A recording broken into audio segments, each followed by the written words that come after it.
Welcome to Beyond the Borders podcast. where every story is a journey and every journey is an inspiration. Beyond the Borders is all about highlighting the incredible cross-cultural stories that exist in our communities. We want to provide a platform for their story to shine because they are so important in today's world. These stories not only celebrate the diversity of human experience, But also foster empathy, understanding, and connection. Our mission here is to amplify these voices, so stick around and join us as we explore these stories throughout the season.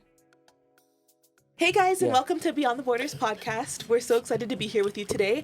I'm Natalie. I'm your co-host for today, I'm your host for today. And with me, I have my co-host Ian and Rosie. And in studio, we have Oliver joining us. So thank you for being with us, Oliver. We're very excited to have you, and I'll pass it over to you to quickly introduce yourself. Thank you guys for inviting me. I'm so happy to be here. Relax. You're gonna be fine. So my name is Oliver. Last name is Fon, Fon. I'm from Southern Cameroon originally. Yeah, thank you. And really quickly, remind us how long you've been in the U.S.? Just over 7 years. Okay, awesome. Yeah. I noticed that you put an emphasis on Southern Cameroon. And so for people who might only be familiar with Cameroon as a whole, could you kind of give us a quick breakdown about why you put that emphasis there and why it's important? Yes, good question. I like that. I really like to differentiate.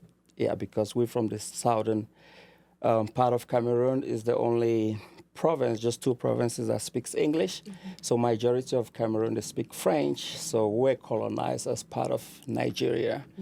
So after independence, so basically Southern Cameroon used to be its own country. So that's why I want to and that's another reason we're fighting for our independence. Yeah. And I don't want to spend too much time on the country because I want to talk about your individual story, but I think it is important to recognize that there is conflict going on in Cameroon and that a lot of people might not be aware of that. So would you mind just quickly speaking about kind of what that's about and what it looks like? Yeah, thank you for that. So Cameroon was colonized before it was colonized by the British and the French.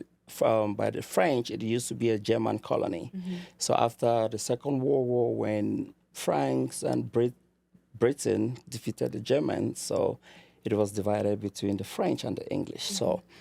So the English-speaking part used to be part of Nigeria. Mm-hmm. So that's why we speak English, and we're the minority part of Cameroon. Mm-hmm. So that's one of the reasons why we're fighting for our independence now. Interesting. Thank you for sharing that. Thank you very much for sharing. One of the things that you're talking about fighting for independence, but at the same time you are also talking about being part of Southern Cameroon. And again, a lot of people don't know that this Southern Cameroon was a country, or now you guys are fighting for your independence. Moving fast forward, what brought you to Colorado, and how was your journey? How did you get here? Good question. I've had that question many times. Before I left Africa, I had no idea about, I know about the Rocky Mountains and maybe Denver. So I came to the U.S. as an asylee. So it's different from a refugee. So a refugee, you stay in Africa or Asia or anywhere in the world inside a camp. And you go through the process with the United Nations and stuff like that. But an asylee, you walk your way to the U.S. and seek for an asylum here. So I left Cameroon because of the conflict that is going on between the French government and the minority English Cameroon. We call ourselves Anglophones. So because of the political situation and conflict, I had to leave Cameroon. So it was a hectic journey. So it took me 3 months from Africa to U.S Mexico border. And I didn't choose Colorado. So I always tell people Colorado choose me. Mm-hmm. So when I arrived at the U.S Mexico border, so when you So I was like illegal when you come to the U.S. without a visa. So I came at the border. I was like, hey, my name is Oliver. I want to seek for an asylum. And yeah, I was handcuffed, shackled, and put in the immigration detention. So I was in the immigration detention in California for almost 2 months. Then I was transferred to Arizona for almost a month. Then I was later transferred to Aurora. So when I was transferring, they told me, Oliver, you're going to Aurora, Colorado. I called some friends and relatives. I'm like, hey, they're going to transfer me to Aurora. I was like, I even asked some friends here. They were like, nobody like knows where Aurora is. So I came here in the immigration detention for over 7 months. Then I got my asylum. And when I was in the detention, there's a visitation program from like church people. They just come, send us letter, come visit. So after that, when I got out, I just decided to stay here because they were so nice to me when I was in the immigration detention center. That's why I stayed here. Yeah, here in Colorado. That's why you said Colorado chose you. Yeah. Colorado chose me, actually, yeah. And can you speak briefly just about what your experiences were like in detention? I know we've kind of talked about that before, but just to give people a picture of what immigration detention is like. Yeah, immigration detention is basically a nicer way to say prison. It's a prison. Because the part that I was in Aurora, the next dorm, so one dorm, we were like 80 of us in one dorm. Mm-hmm. The next dorm was actually criminals, like felons. Mm. So it's just detention. They call it detention just for us that we are under immigration process. Mm-hmm. So the whole facility itself is a private for-profit organization. So they make a lot of money from, keeping people in prison. Yeah. But how was this experience for you, like being in there because you were not only in Aurora, you were in Arizona, and you were transferred, you were transferred here, but like especially Arizona though, because we know, right? Like, what was the experience for you? I think that's the only thing that I didn't know. Like me leaving Cameroon, heading to the U.S., I knew that the road is going to be dangerous, right? I know about the Panama because I'm not the first person to use that route to America. So I basically, I knew everything. Mm-hmm. Just that part of spending, total is like 9 months plus in the immigration detention. That's the only part that I didn't know. And one time I was like so frustrated. I called my ICE officer. I'm like, hey, I want to deport myself. I'm willing to pay my flight to go back then to stay in this detention center. It was like depressing. Mm-hmm. And I was working in the kitchen. You want to guess how much they pay you for a day? Isn't it $1? How much? $1. I was working in the kitchen. $1 per day. Per day? Per day. And yet you were not a criminal. You were just seeking asylum. You're just seeking asylum. That's the process. Yeah, realistically, you're saying I'm fleeing from my country. Like, I need help. Yes. And that's how you were treated. And it's not like you're going to say, it's not like it's a process. Yeah. I went to court like 7, 8 times. I went to court by myself the first 2 times. And I was like, if I don't hire a lawyer, I'm going to get deported. So I hired a lawyer for $8,000. Wow. And to be clear about like your like journey to the U.S., like you literally walked, right? Like on your 2 feet, you walked. Yes. From Panama to the U.S. Mexico border? Ecuador. From Ecuador to the U.S. Mexico border, right? Yep. And how long did that take? It took me 3 months. Wow. And from Ecuador, I catch a bus to Colombia. From Colombia, we paid smugglers to take you to Panama because there's no direct land. So we paid smugglers to put us in a boat, and the smugglers cannot go close to Panama because Panama has a good marine going on in the water because of the canal or something, and they had to leave us like in the middle of the jungle, and we had to walk for like 5 days to Panama City, not even to the next country. Wow. It's quite the journey. That's the most intense and dangerous part in this journey. The rest was just taking a bus, spending time in the immigration detention. But that is very intense, though. Oh, yeah, absolutely. Some people die. Wow. We've lost many Southern Cameroonians on this journey. Yeah. That's a quite interesting. Well, so with the route that you took and with the current situation on the southern border, what are your thought about that?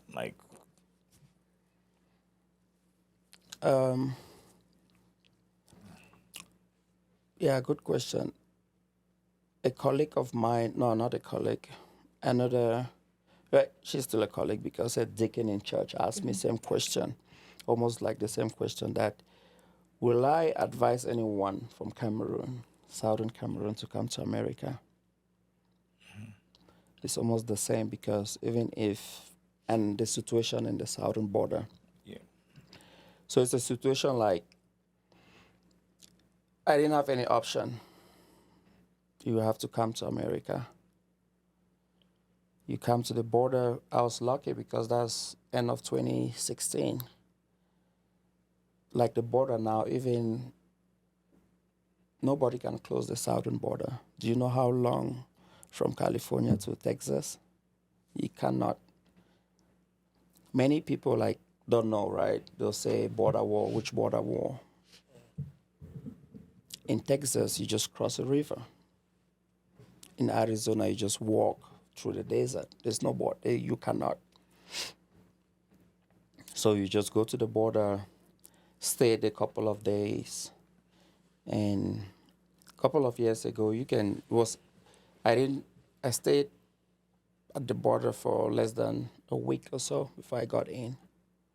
Just a queue, but now people stay for months and they don't want to allow. So some people just go through Texas or Arizona. So me, I went to California because, in Africa, you just know only California. Yeah. You want to go to the big city. Yeah.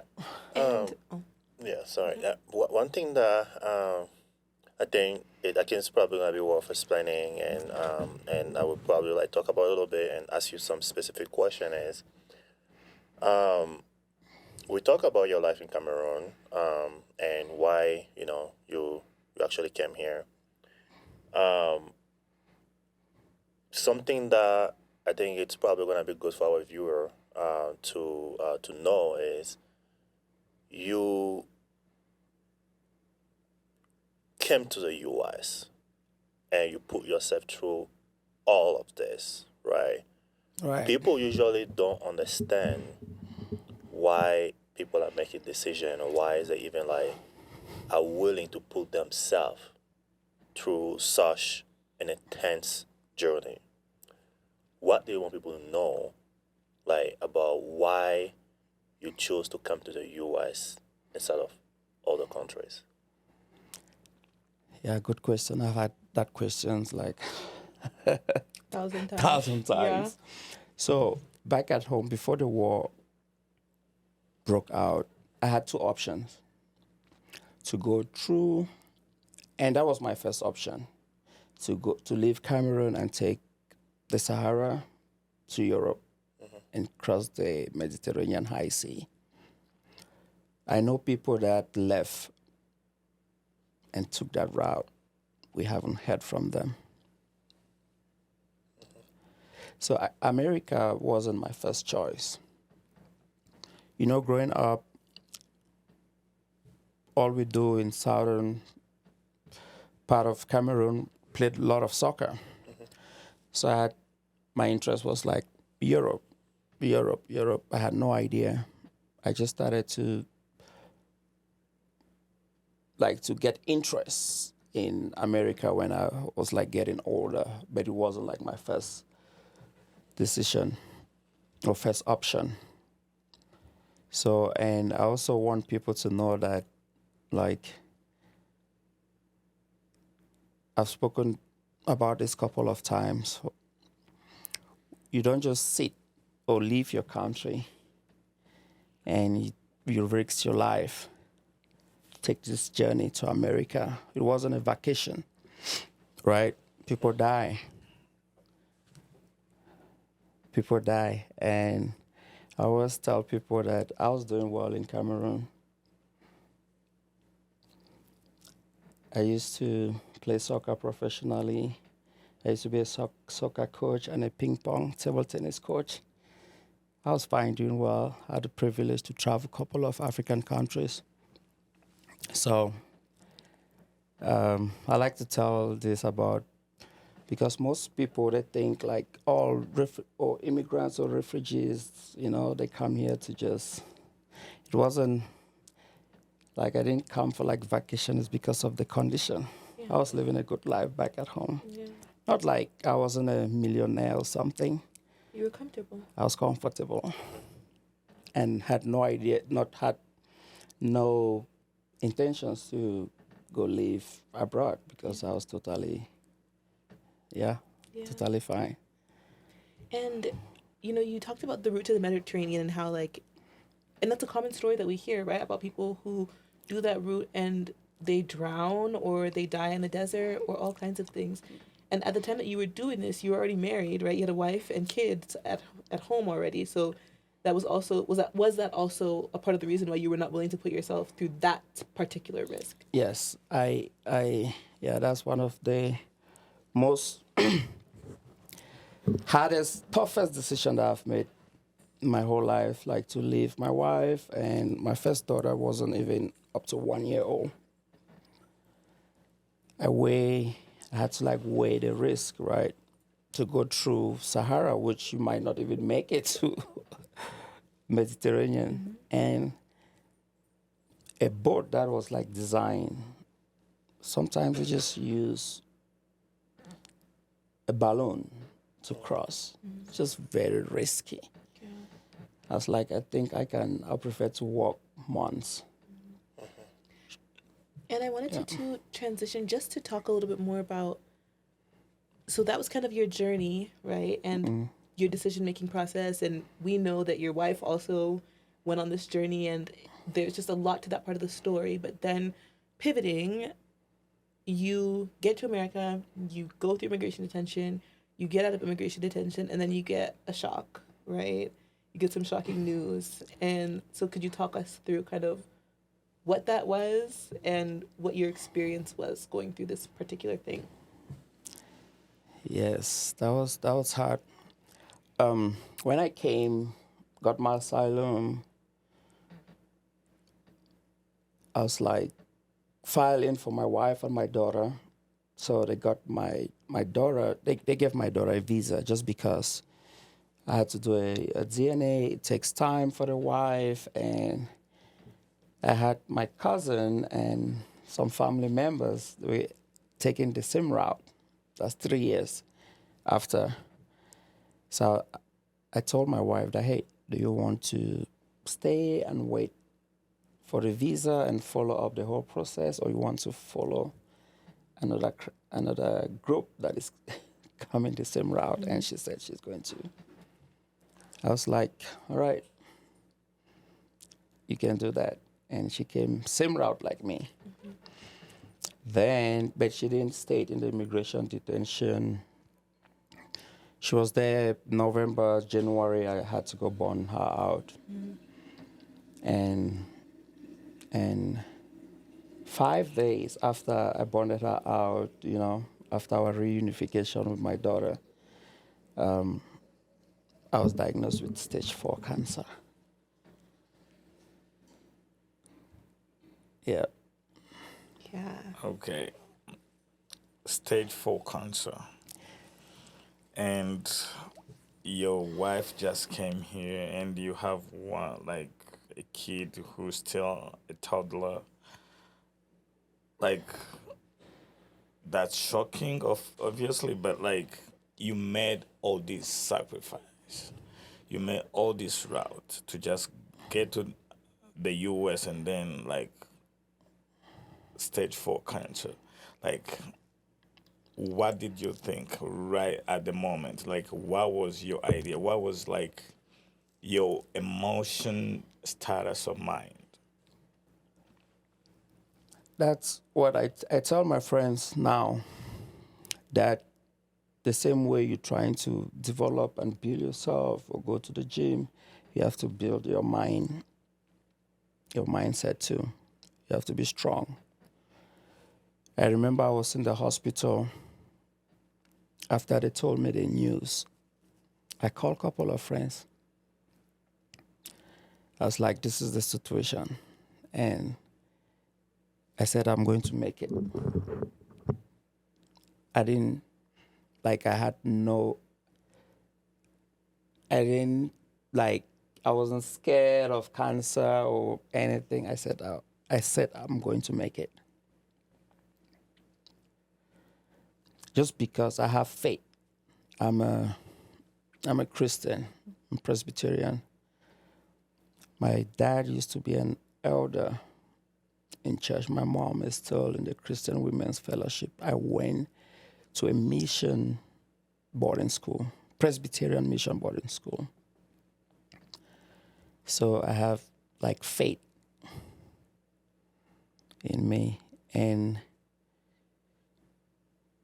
yeah, the faith was just too much. Because God actually brought me to America, because I remember when I was in Colombia, the boat, I think it was a boat before or after, I can't remember, that I was supposed to go in. Let me see. I think the boat I was supposed to get in capsized. Was a lot of guys from Ghana inside that boat. Then so I just checked all the journey that I took. God kept me. Then came to America. I was like, I'm not going to die. I'm going to beat it. Yeah, and I fought for it. Moving, I think one thing that is so, we usually talk about history of resilience, and we've been talking about has been part of like our podcast as well. But your story, it's not only a story of resilience, but it's also faith, right? You said you have a lot of faith, and you have faith that God didn't make you go through all of this for it to be done here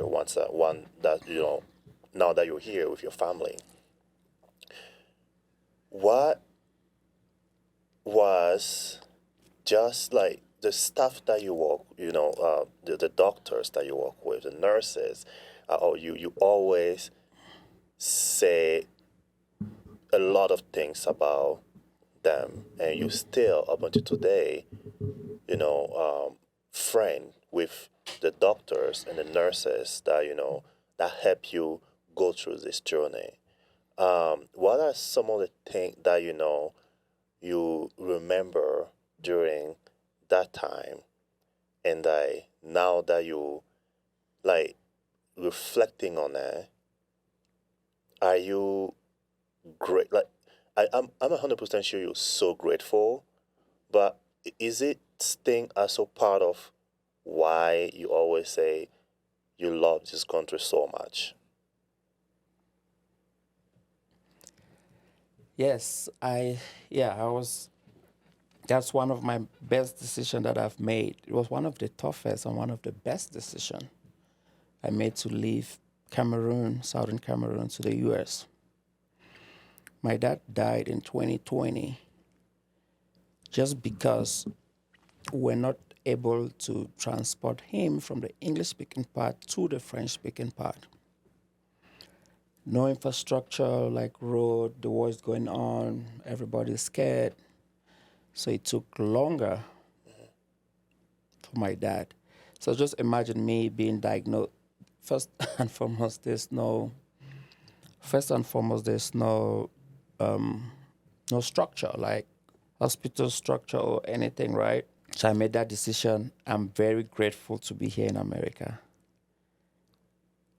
If America is going to war today, I'll be the first person to go and sign. You always say that too. Like he says it for serious. No, like I know. if I wasn't here, I'll be dead. And also, another thing that I always tell my African brothers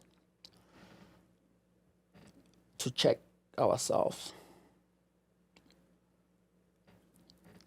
I've been to the hospital many times, but I've never, like, because I'm injured or I sprained or I broke part of my body, right? But not to go to the hospital to go and check myself. I've lost more than 5-6 friends since COVID. I lost another guy, his name is Oliver too. He got COVID, but he had diabetes. Had no idea. This keeper, he's big, huge guy, got COVID. He had high blood. No idea. Even myself, I've never been like sick in Africa and go to the hospital. The first time I was diagnosed, like went for checkup, it's in America, and straight stage 4 cancer. So I encourage my friends to like, hey, go check yourself. Go check yourself because we don't know. You don't know. Then the second thing I tell people when I was going through, and I still tell my African brothers, get involved in a community. I helped run and manage a nonprofit for almost 5 years. I don't think I've ever seen an African brother to come volunteer. That's not in us. We come to America, all in here is to come and work and make money. So I was diagnosed 2019 and 2020, 2 years. I was in the hospital. For the first 4 months, I was just in the hospital. Then I was doing, after every 2 weeks of chemotherapy. So I'll stay in the hospital 2 weeks and go home. 2 weeks, hospital for more than a year. Like you said, I'm always grateful for the nurses. We're still friends. I still have like 4 nurses that we still chat. My doctor, we're going to play tennis. You remember the tall guy? Yeah. Tell everybody what you said when you met your doctor. The first day I met, so he has a clinic. It's called Dawn Clinic. Mm-hmm. He's not there anymore, but he started, it's a non-profit for like low-income people and stuff. I didn't have insurance that time, I think. So I went there. I was like, I thought it was just injury. So I had a swollen leg. That's how I had a swollen leg. So I went to the doctor with the X-ray. We even do ultrasound, like nothing. When I went to pick up my wife in California with my daughter, I was trying to get Lyft or Uber for us to take because it was right at the border from San Diego. All the Lyft and Uber, they were like refusing the ride because my daughter didn't have a car seat. So I had to walk, catch the bus. I came back, my leg was like 3 times the size. So that's when I went, and my doctor was like, hey, you need to go for a PET scan. Before I continue, the first time I met my doctor, that guy is almost 7 foot tall. I was like, who is this tall guy that was supposed to be playing in the NBA?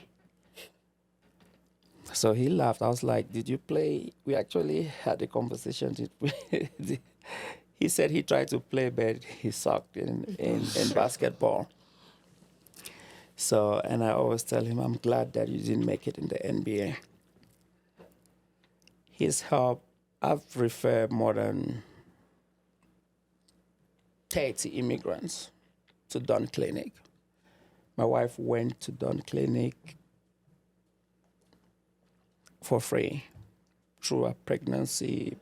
They'll even come in the house to check on her.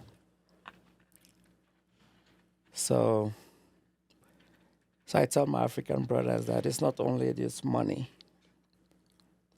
What I can get for free, you spend 10,000 to get it. So we need community. So I went through all that, like 2 years, didn't pay rent. I had a car, I've never missed car payment. I have a friend that my wife came, bought a phone, paid for my service for almost 2 years. I actually told him that train, hey, I'm fine now. So me and my nurses and doctors, since 2020, my birthday, I go spend it in the hospital with the nurses and doctors. Yeah. Thank you. Guys, and I can go first, Yeah. but let me continue right after. Man, it is, I would say it is not easy to have an interview with this guy. He has seen it all. It's like, I think that's why you were always joyful something. Like, it's like, I mean, life goes on at the end of the day. But thank you for sharing all the story. And like, I don't know, I have never been to a checkup. Same. And I've been putting pressure on this one to go. Oh Yeah. man, like African men, like we don't. I mean, even sisters, we don't. I don't think we like that. But there is one time that you told me that you went to Nigeria and then you got stuck there. Like, what happened? Why were you stuck in Nigeria? Like, what was the reason that you got stuck in Nigeria? Like, Cameroon and Nigeria share borders, and like being like close to the border, speaking English, I think you'll be able to.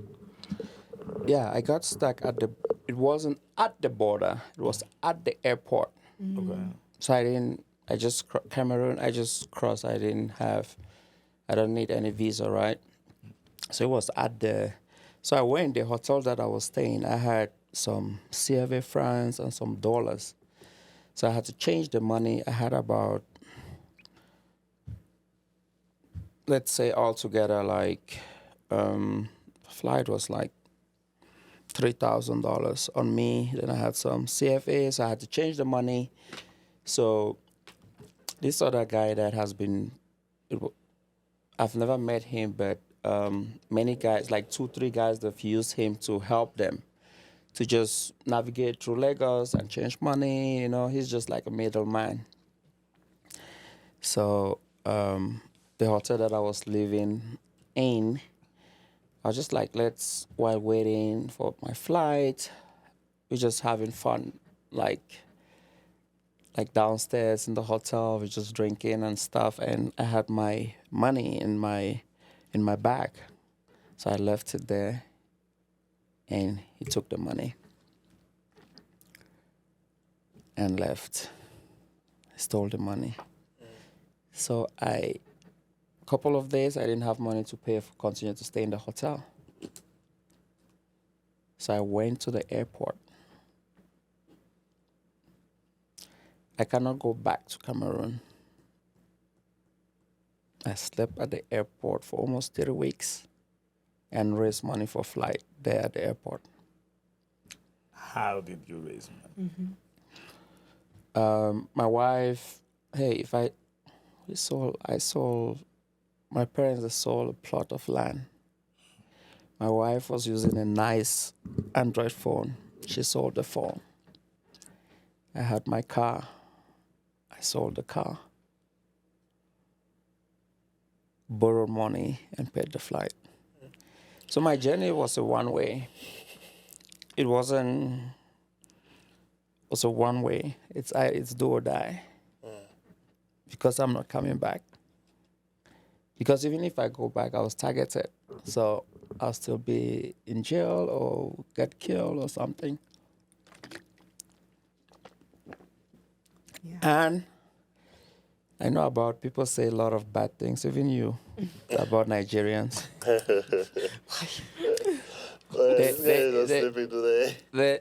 You call me Nigerian all the time. But the truth about it is, the southern part of Cameroon, we're more Nigerian than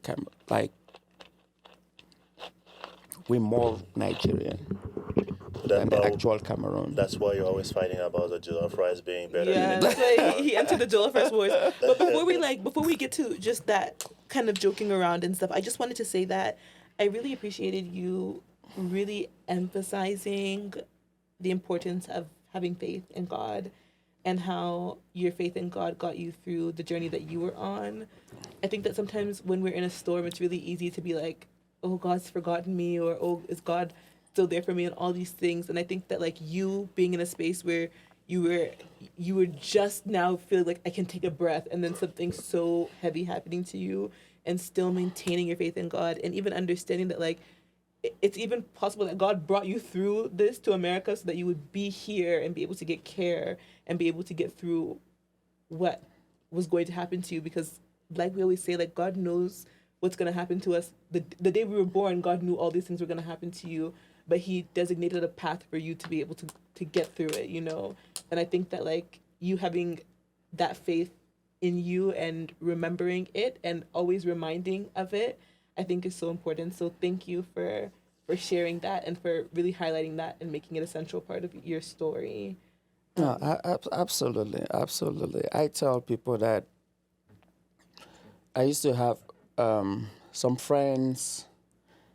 If it works for me, not everybody believes in God. Yeah. But if I'm telling you my story, I'll tell you.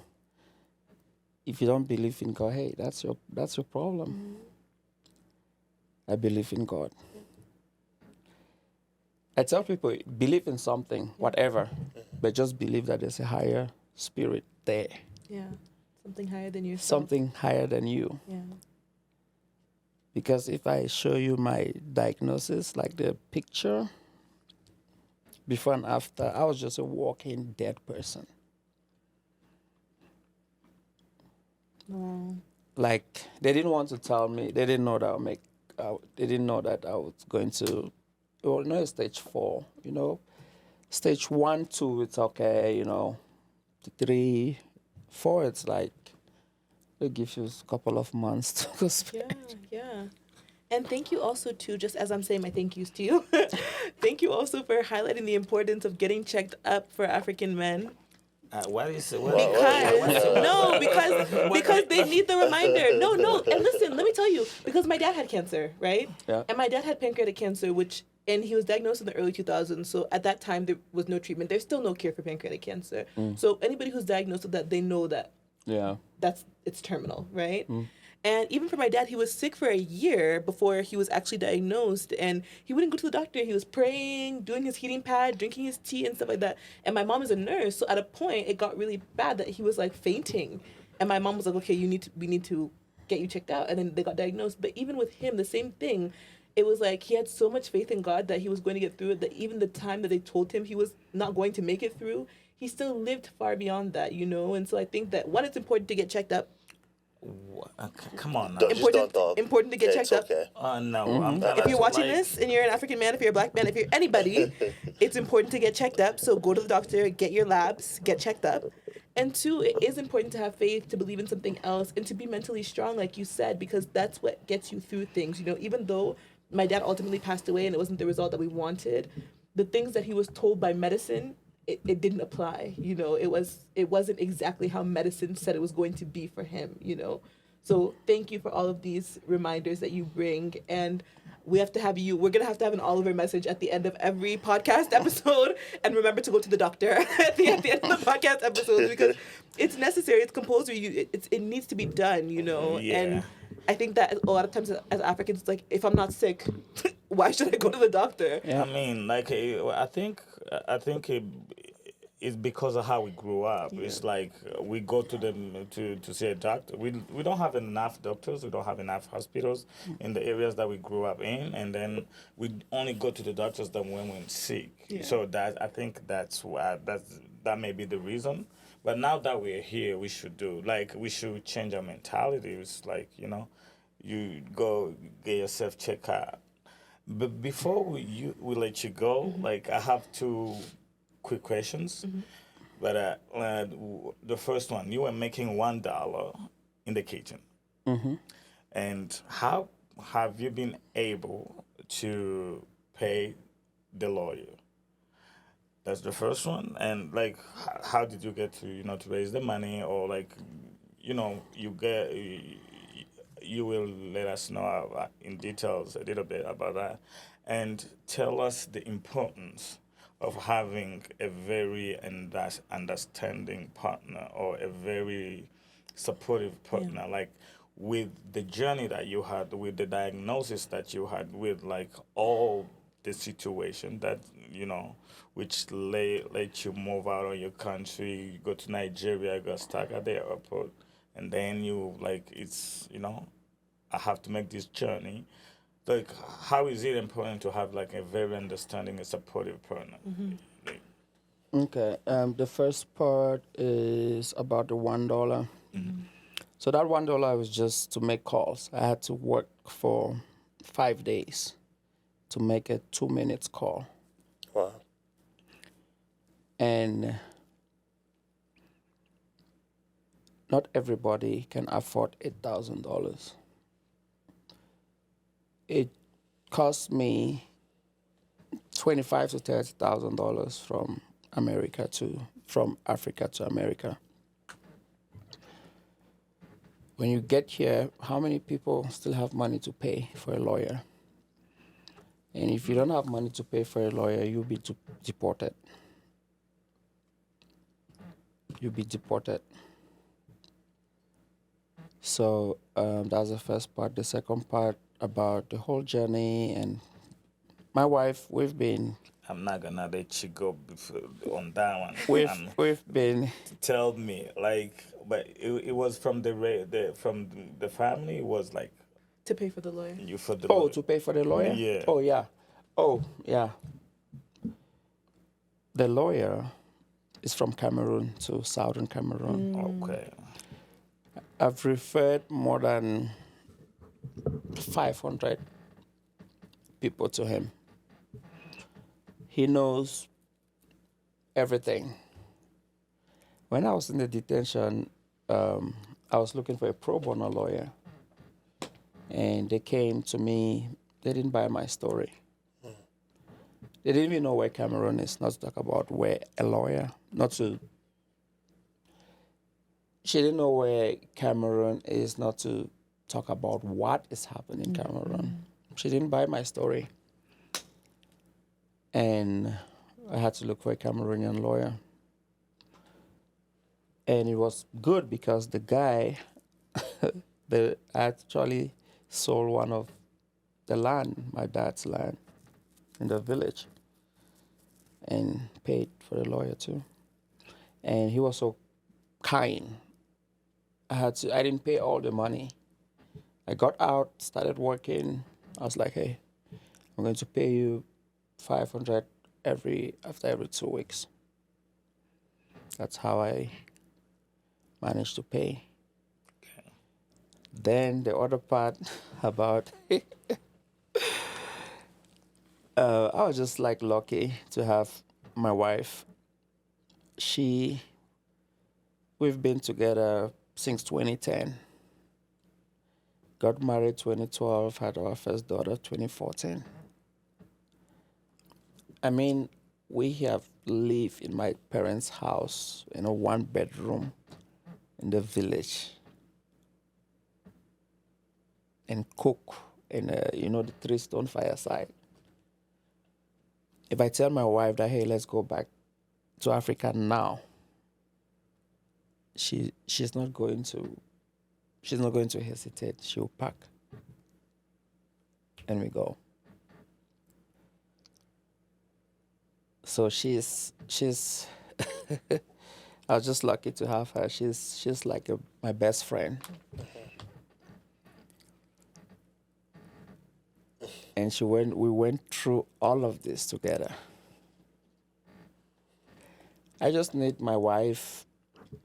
I have my wife, 1 or 2 close friends, and that's it. And us. And you guys.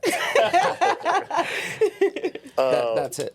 I feel so. Before we even go to Natalie for a last question, I think it's worth to know that you always say, okay, you're gonna get up if America's going to war, you will be the first one to sign. Yeah. To enlist on the list of men who are going to fight. And with everything up in your life, you also became an American citizen as of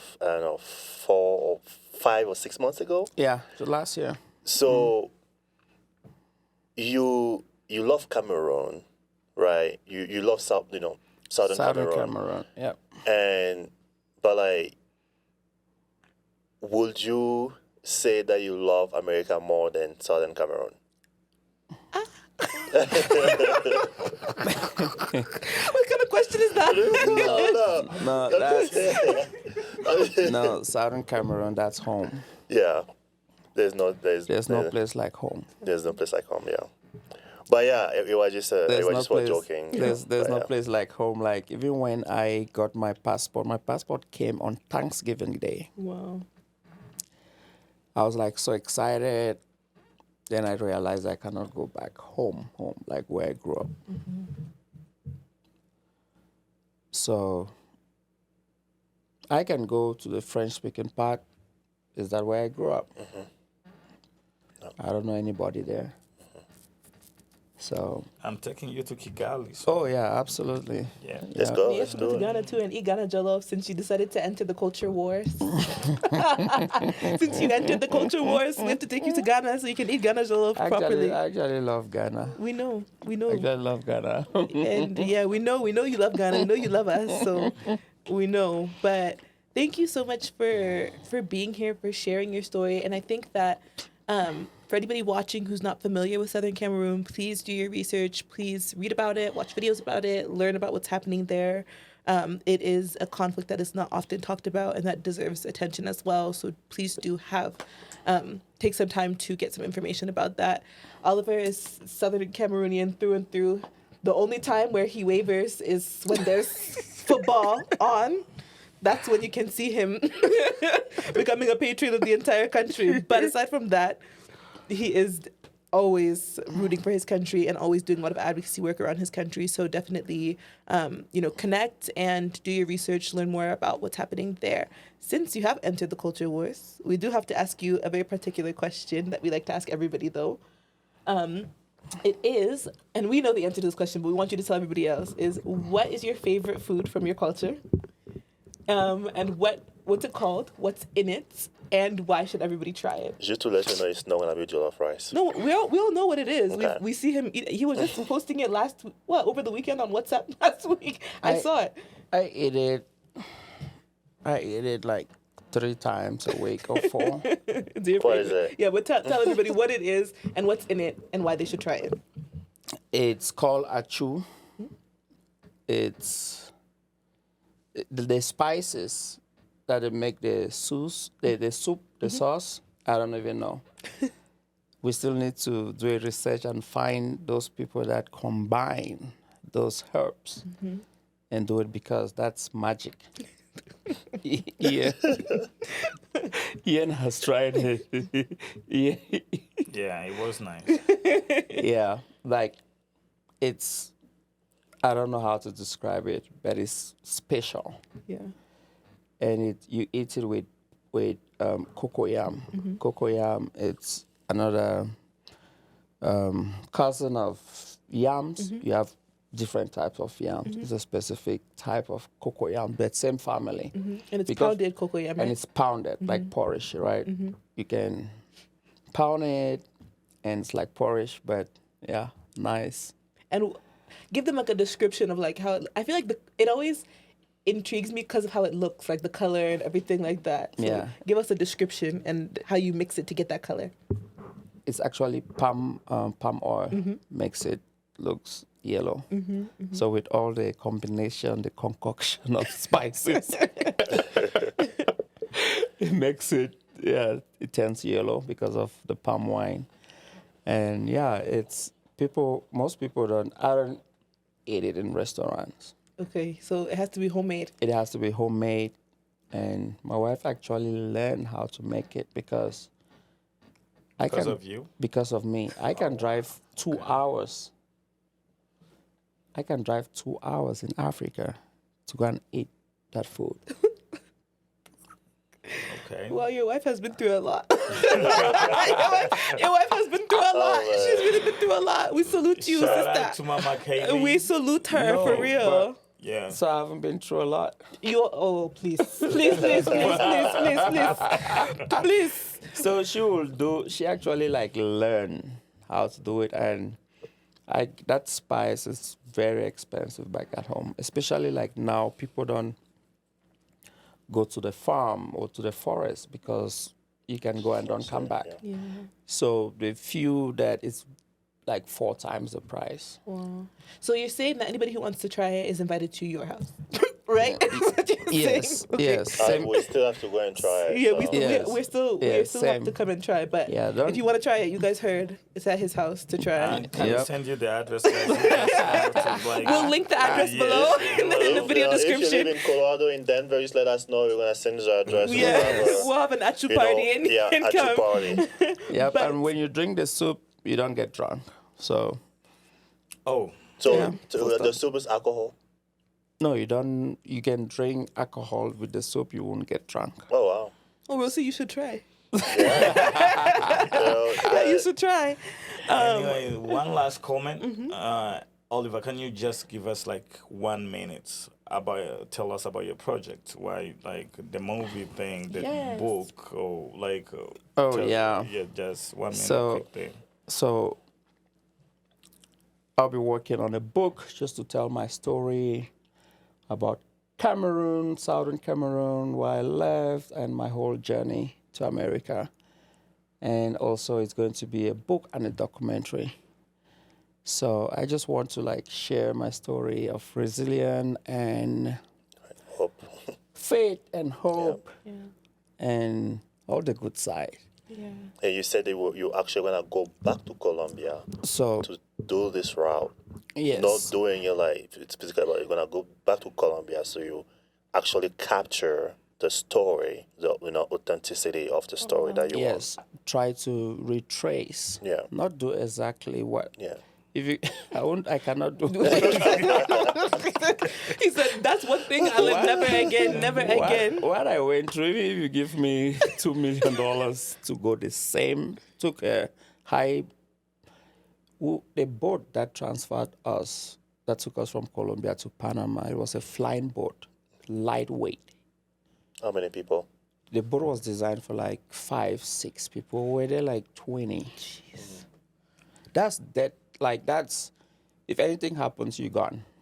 So do you want me to go back with that? No, please, please. We don't want that. or to sleep in Panama jungle for days? Now I'm living my You're gonna American. retrace it. Yeah. I'm having my American dream. I'm living my American dream. I'm not taking any risks. So it's just to, for example, like Ecuador. I had no idea that the center of the earth is in Ecuador. That's why it's called Ecuador. So I just want to go there and, just go through same route and enjoy. And like even in Panama, I was there in Panama. I had no idea that there's a Panama Canal that is beautiful. It's it's a beautiful city. Yeah. So I'll just go there and Actually see it. actually see it, Yeah. spend Actually time see it. in the city, Yeah. Same as Colombia, Costa Rica. Yeah, those are beautiful places that people, they go there all the time, but I've passed through, I haven't really been there. So I'm just trying to recreate the route. So That's awesome. watch out for the documentary Yes, and the book. Yes, and keep Yeah. up with us because we'll definitely share updates from Oliver's story and what he has going on as well. And I think this is a question that will come up, so I'm just going to ask it so that everybody knows and feels at ease. But you are in remission, and you've been in remission for... Oh yeah, I've been in remission for over 4 years now. Thank God, yeah. I'm going to do my last PET scan for like 5 years in September, end of September. Great, yeah. I'm not on any medication or any, just monitoring. Yeah. Yeah, and talking about cancer that your dad died to, my uncle died of colon cancer. Yeah. We had no idea. I had no idea until when I was sick. It was like my uncle died of, I had no idea. Yeah. So that's something that, and I told my doctor, and immediately was like, hey, you need to go for Colonoscopy. every year. So guys, and everybody who's watching, you need to go for a colonoscopy. Yep. And you guys need to go for a colonoscopy too. Go check it. And Yeah. I tell people, live healthy. Like your gut is the engine of your body. Your body is the only thing that you have in this world. I tell my friends that I used to be super healthy. I used to be super strong. You see me like this, I'm the weakest version ever. I still play soccer and people still complain. I was like, I wish you met me 10 years ago. You see me and fear. So I tell people, hey, take care of your body. So that's one thing. I just feel like God kept me to to be... Spread the message, brother. Spread the message. Spread the message. Yes, take care of yourself. Take care of your body. Get checked up. Yes. Get checked up. Yeah. Well, thank you so much, right. Oliver. It was such a pleasure to get to talk with you. Thank you for joining us. And thank you, everybody, for tuning in to this episode of Beyond the Borders podcast. We're very happy that you joined us, and we would love for you to like and subscribe, leave a comment below, and let us know what you thought of today's episode and what you'd like to see in the future. Be sure to follow us on all forms of social media, and be sure to listen to our next podcast episode wherever you listen to or watch podcasts. Thanks so much.